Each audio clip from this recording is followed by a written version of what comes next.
थेट पाईपलाईन योजना ही बंटी पाटलांनी आणली, त्यांना त्याचं श्रेयवादासाठी त्याच्याकडे त्यांनी दुर्लक्ष केलं, हा आमचा आरोप आहे. विरोधक एवढे खालच्या तराला जात आहेत असं वाटते तुम्हाला? आता तुम्हीच बघा की आज आम्ही रात्री झोपतोय तर दुसऱ्या दिवशी दुसऱ्या पक्षात असतोय, तो रात्री सुद्धा कळत नाही कोण कुठं आहे. थेट पाईपलाईन योजनेमुळं आता लोक आजारी पडायचं प्रमाण कमी झाले आणि हे 100% खरं आहे. आणि ह्यात 100% आता विरोधी गट BJP सरकार हे बंटी साहेबांना टार्गेट करून त्यांचं खच्चीकरण करण्याचा प्रयत्न करते.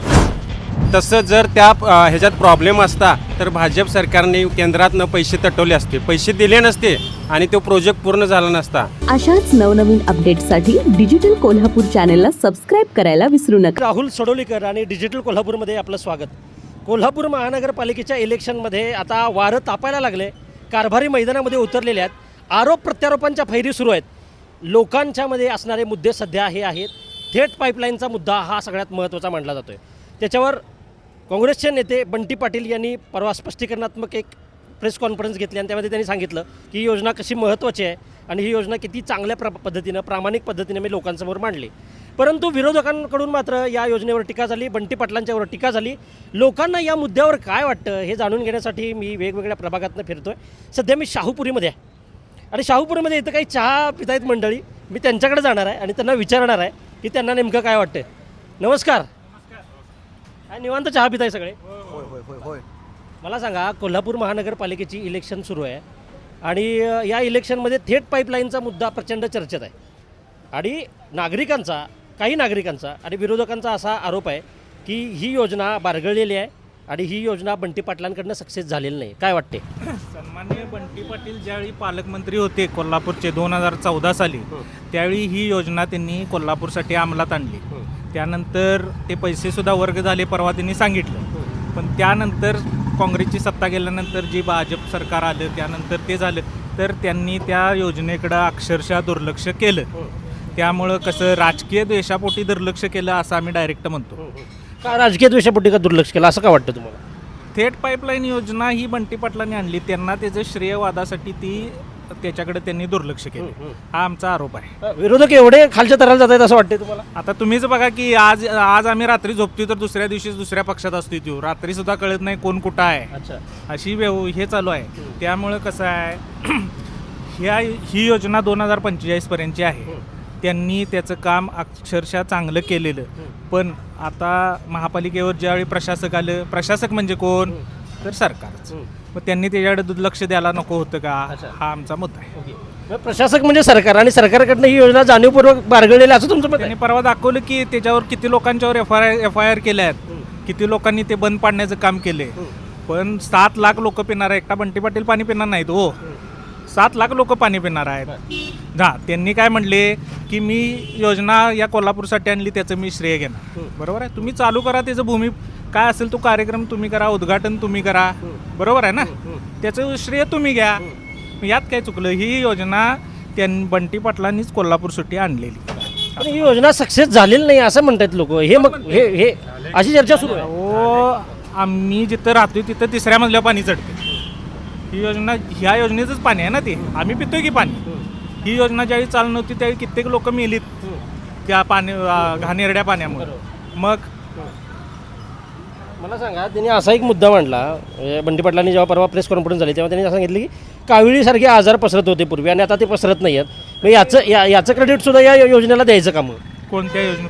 आता ही थेट पाईपलाईन योजना जी आहे त्याचं स्वच्छ पाणी यायला लागले. आता पूर्वी पाण्याचा थोडा प्रॉब्लेम असायचा, आजार पसरायचे, आता ते पसरत नाहीत असं त्यांचं मत आहे. हे सत्य आहे? बरोबर आहे, 100% बरोबर आहे. हे 100% खरं आहे. हे थेट पाईपलाईन योजनेमुळं आता लोक आजारी पडायचं प्रमाण कमी झाले आणि हे 100% खरं आहे. आणि ह्यात 100% आता विरोधी गट BJP सरकार हे बंटी साहेबांना यात हे करायला लागलं आहे, म्हणजे टार्गेट करून त्यांचं खच्चीकरण करण्याचा प्रयत्न करते. बंटी पाटलांना तुम्ही मानता म्हणून त्यांचं समर्थन करा? अगदी 100% मी काय सांगतोय, हे फक्त बंटी साहेबांना त्यांना टार्गेट करून ह्या प्रकरणात त्यांना काय करायचं आहे, बदनाम करायचं आहे.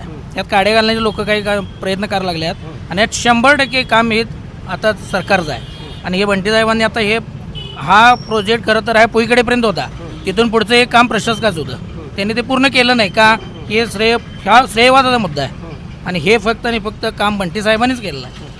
हा मुद्दा दरवेळी इलेक्शन आली की हा मुद्दा बाहेर पडतो, बरोबर आहे. इलेक्शन झाली की 10 महिने कुठं असतात प्रत्येक जण. हा श्रेयवादाचा मुद्दा त्यांना करायचा असेल तर त्यांनी करावा, कारण ही 7 लाख लोक वेटीस धरणार आहेत. 7 लाख तर तुमचा असा ठाम दावा आहे की ह्या योजनेमध्ये 7 लाख लोकांना विरोधकांनी वेठीला धरलंय. 100%. मग पाणी चालू करायला काय अडचण आहे? पाणी काय एकटे बंटी साहेब पिणार नाहीत किंवा पाणी त्यांच्या घरात एकट्याला नेणार नाहीत. हे सगळ्या जनतेसाठी आहे. आणि कावळीसारखे रोग का कमी झाले? पूर्वी पुईकडीतनं नदीचं पाणी घेत होते, नदीमध्ये वेगवेगळ्या प्रकारचे पाणी मिसळत होतं. आता डायरेक्ट स्वच्छ पाणी येणार आहे. स्वच्छ पाणी आल्यामुळं रोग 100% कमी होणार. आणि साहेबांनी जे काम केले ते चांगलेच केलेलं आहे. त्यातनं 12 कोटीचे महानगरपालिकेचं लाईट बिल वाचलेलं आहे. आता परवा साहेबांनी यूट्यूबला सगळं दिलेलं आहे. त्यात जर पाहिले तर त्यांनी क्लिअर दिलं आहे. तर त्यांनी जे सांगितलं पटलं तुम्हाला? पटलं म्हणजे 100%. त्यांनी जर योग्य नसते किंवा त्यांनी जर त्यात हे केलं असतं तर त्यांनी एवढं स्पष्टीकरण दिलं नसतं. आणि तो माणूस किती मोठा आहे, त्याला कशाला असल्या गोष्टी करायच्या आहेत? तो करतोय राजकारण, हे सगळेच करतात आणि करावं. खरं चांगल्या गोष्टीसाठी राजकारण नको. समाजकारणात असलेल्या चांगल्या गोष्टी या चांगल्याच सांगितल्या पाहिजेत. आणि साहेबांनी 100% चांगलं काम केलेलं आहे. जे थेट पाईपलाईनचं एवढं मोठा प्रोजेक्ट त्यांनी केलेला आहे. आणि जर त्या ह्याच्यात प्रॉब्लेम असता तर भाजप सरकारने केंद्रातनं पैसे तटवले असते, पैसे दिले नसते आणि तो प्रोजेक्ट पूर्ण झाला नसता. आणि थेट पाईपलाईनचं पाणी पुईकडीपर्यंत पोचवायचं काम साहेबांचं होतं, ते त्यांनी केलेलं आहे.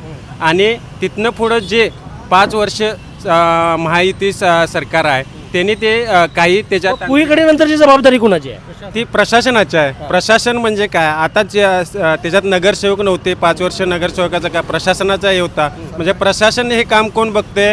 राज्य सरकार हे बघते. आणि म्हणजे तुम्हाला थेट असं म्हणायचं की प्रशासक म्हणजे महायुती असं म्हणायचं थेट? होय, मग आता त्यांचं सरकार आहे म्हटल्यानंतर त्यांनीच बघायला पाहिजे काय तांत्रिक बिघाड येते हे. आणि हे पाणी सगळ्या जनतेला जात आहे. जनतेला चांगलं पाणी देण्याचं काम हे त्या आत्ताच्या सरकारचं सुद्धा आहे. म्हणजे बंटी साहेब एकटे असे हे नाही. आणि क्रेडिट त्यांनी ती योजना आणली, राबवली. तिथनं पुढं काय झालं असेल, काय तांत्रिक गोष्टी घडल्या असतील, ते जे सरकार येईल ते त्यांनी पाहण्याचं आहे. बंटी पाटलांची भूमिका या सगळ्या योजनेमध्ये, या सगळ्या कामामध्ये अत्यंत स्वच्छ आणि पारदर्शक आहे असं म्हणायचं तुम्हाला? 100%. मी पुढे जाणार आहे. मी प्रतिक्रिया घेतोय थेट पाईप योजनेच्या संदर्भातल्या. आपण नागरिकांना नेहमी गृहीत धरत असतो की नागरिकांना काही गोष्टी समजत नाहीत, नागरिकांना तांत्रिक अभ्यास नसतो. असं काही नाही आहे. मी या ठिकाणी सगळ्यांशी चर्चा करताना मला ही गोष्ट जाणवते की लोकांना माहिती आहे योजना कशा राबवल्या जातात, नेत्यांची भूमिका त्यामध्ये नेमकी काय असते. आत्ता सध्या बंटी पाटलांची भूमिका यामध्ये काय होती याचा सगळ्याच अभ्यास यांनी केलेला आहे. आणि मला हे आवडलं की मला सुद्धा यांनी निरुत्तर केलेलं आहे. मी पुढे जाणार आहे. मी यांना विचारणार आहे काय म्हणताय. आता जो मी प्रश्न यांना विचारला तोच तुम्हाला विचारणार आहे. थेट पाईप योजनेमध्ये बंटी पाटलांची भूमिका ही पारदर्शक आहे का, होती का, आणि ते यात सक्सेस झालेले आहेत का पाणी देण्यामध्ये? काही त्यात अडचण नाही, पूर्ण सक्सेस झालेले आहेत. काय सगळी जनता बघते आहे. काही विरोधकांचं हे कामच आहे. हे काहीतरी व्यवस्थित करत असताना काय त्यांना कुठेतरी पाठीमागे खेचायचं काम ते करतात. आणि बरोबर इलेक्शनच्या वेळेला हे करतात काहीतरी. काय इथून मागं काहीतरी काढलेलं नाही, कारण का सगळं सुरळीत चालू आहे. त्यांनी केलेली थेट पाईपलाईन. मला तर सांगा, या सगळ्यांनी अशा प्रतिक्रिया मांडल्या की बंटी पाटलांना टार्गेट केलं जातं. महायुतीकडनं का टार्गेट केलं जाते बंटी पाटलांना, काय वाटतंय तुम्हाला? म्हणजे त्यांना ते टार्गेट म्हणजे इलेक्शनच्या तोंडावर त्यांना ते एकट्याचा कसं वरचढ होत्यात वगैरे असा विषय आहे तो सगळा. बंटी पाटील वरचढ राजकारण आहे. वरचढ राजकारण आहे त्यांचं. आणि त्यांचं काम चांगलंच आहे. थेट पाईपलाईन म्हणजे एवढं सोपं होते. तिने आणलेली आहे ती सगळ्या जनतेला माहिती आहे, कोल्हापूर जनतेला पूर्णपणे तिने आणलेलं आहे. सगळीकडे आहे, सगळं त्यांचे केलेलं आहे सगळं. फक्त हे आता हे इलेक्शनच्या तोंडावर त्यांचा विषय जरा चालू आहे. मी पुढे जाणार आहे. बंटी पाटील साहेब वरचढ का जातात? त्यांच्यात एकट्यांच्यात धमक आहे. ते स्वतः एखाद्या गरिबाला जरी हे करायचं असले तर स्वतःचे पैसे खर्च करून त्याला एखाद्याला निवडून आणू शकतात. आणि एखाद्या चांगल्या कार्यकर्त्याला चांगल्या पदावर नेऊन ठेवण्याची ताकद बंटी साहेबांची. कार्यकर्त्यांना मोठे करणार आहेत. मोठे करणार आहेत 100. आता तुम्ही एखादं म्हणजे तुम्ही ह्याचं गगनबावड्यातले आपले हे जे गोकुळचे संचालक बघितला सा, ते कोण होते आणि कुठे नेलं? साहेबांनी स्वतः पैसे खर्च करून स्वतः हे करून त्यांना गोकुळचा संचालक केलं. तुम्ही शेळकेंच्या बद्दल बोलताय. हो सही. कोल्हापूरचे जे महापौर होते मागलं, अपक्ष निवडून आले ते अपक्ष, तर कार्यकर्त्यांना कसा न्याय दिला जातो हे बंटी साहेबांच्याकडं बाकीच्यांनी शिकावं. ज्यावेळा कोल्हापूरची महानगरपालिका सत्ता साहेबांच्याकडे होती तर ते मुस्लिम समाजाचा एक मेंबर आमचा अपक्ष होती निवडून आलते, तरीसुद्धा त्यांना महापौर केलं त्यांनी. हे त्यांच्याने घेण्यासारखं आहे बंटी साहेबांच्याकडं. त्यामुळं त्यांच्या नादच कोणी करू नये. आणि बंटी पाटील सर्वसमावेशक राजकारण करतात असं म्हणतात. होय होय होय होय होय होय अहो मला सांगा ते काँग्रेस पक्षात नव्हते अपक्ष आलतेत. आपले मुस्लिम महिला आता महापौर झालेल्या मागल्या आजरेकर मॅडम हे वस्तुस्थिती आहे ती काही कोणी नाकारू शकत नाही. अशा मेंबरना त्यांनी महापौर केलं हे त्यांच्याकडे घ्यायला पाहिजे हे बाकीच्या विरोधकांनी. कोल्हापूरच्या वेगवेगळ्या प्रभागात जाऊन मी महानगरपालिकेच्या अनुषंगानं जी चाललेली काही रणधुमाळी आहे त्या रणधुमाळीमध्ये लोकांची भूमिका नेमकी काय आहे हे तपासण्याचा प्रयत्न करतो. सध्या थेट पाईपलाईन योजनेचा हा जो मुद्दा प्रचंड गाजला त्यावरती मी लोकांच्या प्रतिक्रिया घेतोय. लोकांना काय वाटतं या सगळ्या योजनेमध्ये झालेल्या आरोपांमध्ये बंटी पाटील हे केंद्रस्थानी आहेत. त्यांनीही त्यांची भूमिका अत्यंत स्पष्ट केलेली आहे आणि ही भूमिका तार्किक आहे असं इथं मला या प्रतिक्रिया बघताना एक लक्षात आलं. मी पुढे जाणार आहे, मी लोकांच्या प्रतिक्रिया घेणार आहे. थेट पाईपलाईन योजनेबद्दल लोकांना काय वाटतं, कोल्हापूरकरांना काय वाटतं, कारण तो त्यांच्या जिव्हाळ्याचा विषय झालेला आहे. हे मी तुमच्यापर्यंत पोहोचवणार आहे. पाहत राहा डिजिटल कोल्हापूर. धन्यवाद.